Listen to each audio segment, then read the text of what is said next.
Hey guys, happy Friday. Okay, today for English class, we're reading The Gift of the Magi. Okay, so you're doing this packet. That's your homework for today. It's a beautiful story, you guys. It's a famous story from a man, the author is named O. Henry.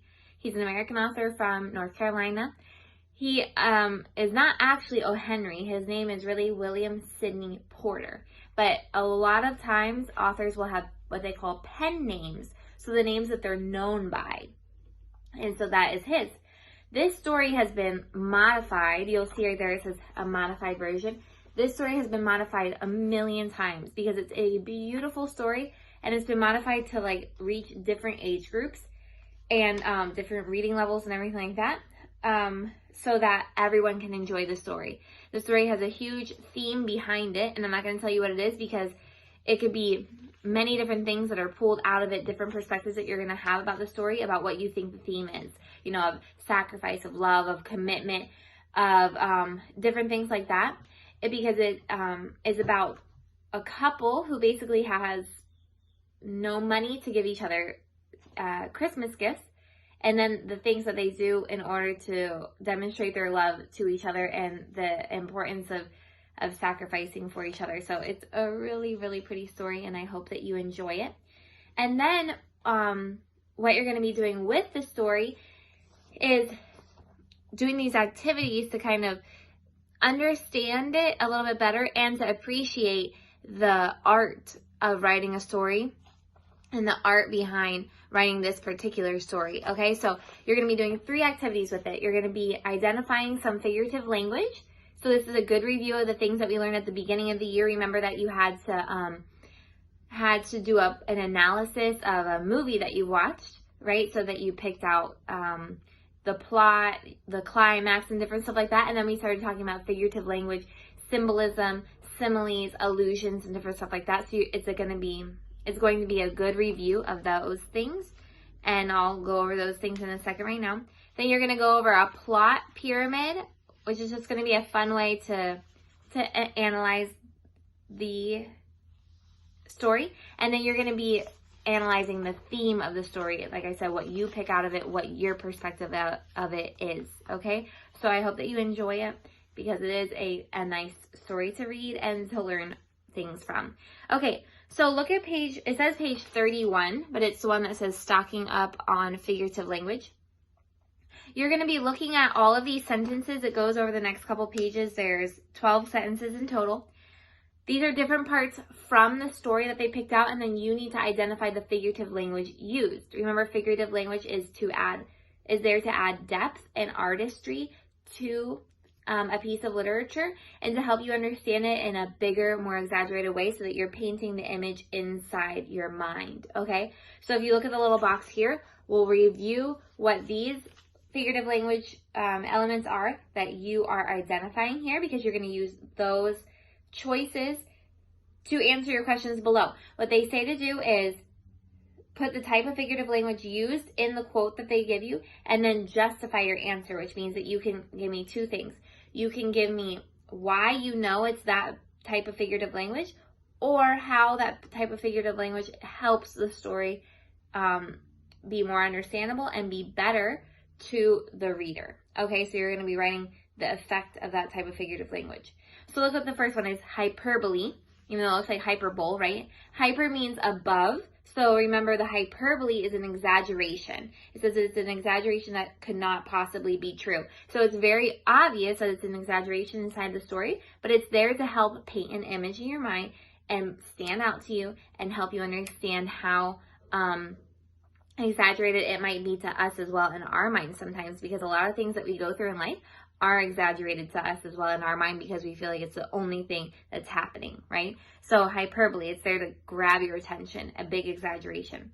Allusion is when you refer to something else, just like we do in teaching or just like we do in class, when you connect one thing that you're trying to talk about right now to something else in history, another event, a movie, another story, and something that will help you connect it together and go, oh, now I understand why that is the way that it is, because it's just like this, right? It's an allusion. You allude to something else that they can grab onto and understand. Personification is when you give human qualities to non-human things. So person, remember, you look at the word person, that means like something that is not a human, you make look like a human. Like the tree bent down and kissed the girl. Well, a tree is not going to bend down and hug the girl, kiss the girl, or anything like that, but maybe the tree was blowing in the wind and it brushed by her, right?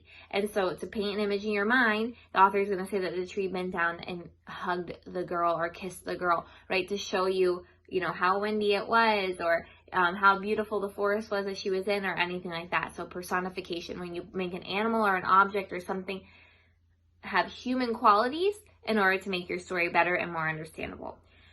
Simile is like metaphor. Those are both comparisons, but simile uses the word like or as. You know, like doing homework is like trying to climb Mount Everest without a jacket or something like that. So you compare one thing to another thing with the word like or as to paint an image inside the reader's mind.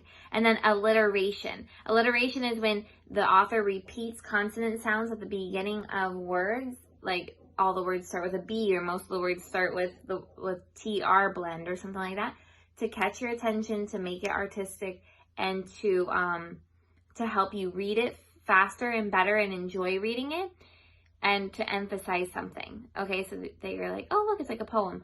And then you, it builds interest in the reader, and then they keep reading because it's fun to read the story, okay? And that they remember it easier that way. Okay, so those are your choices. Obviously, you're going to use them more than once. Don't forget to justify your answer. Okay, and then you're going to do the plot pyramid structure, which is just going to be a fun little Christmas tree. You need to color it. Here's your star that goes on top. You can either cut this out and put it on another piece of paper. You can cut this out and have it solo because it's going to look like a Christmas tree. That's perfectly fine. Or you can keep it here. It's up to you. What you're going to do is, you don't have to color this part green if you don't want to, because the stuff that's going to go on top is this right here. And you can color this green if you want to make it look like a Christmas tree. What you're doing here is you'll put the tree right here, and you'll put, the star right here. It's the star that says the gift of the Magi. That's the name of the story, the gift of the Magi. So that's like the Magos, right? So there's symbolism there for why it's called the gift of the Magi. So look at that. Listen to that and focus in on that, right? And then here's your little tree trunk right there that shows you the author, O. Henry. What you're going to be doing inside the tree is explained very well right here, but it's also explained very well right here. You're going to be identifying the different parts of the plot. You're going to be cutting out these tabs that show you what you need to be identifying, and then folding it like you do the boxes, just gluing it right here so that you can open them like a little door. So at the top, it's going to say climax, because remember, climax is when it gets to the top of the pyramid at the most exciting point, right? You're going to be putting that on the top of the tree, gluing the little flaps so that you can open it, and then inside there, you're going to write what the climax was. So all the information that you're going to be doing is going to be written here.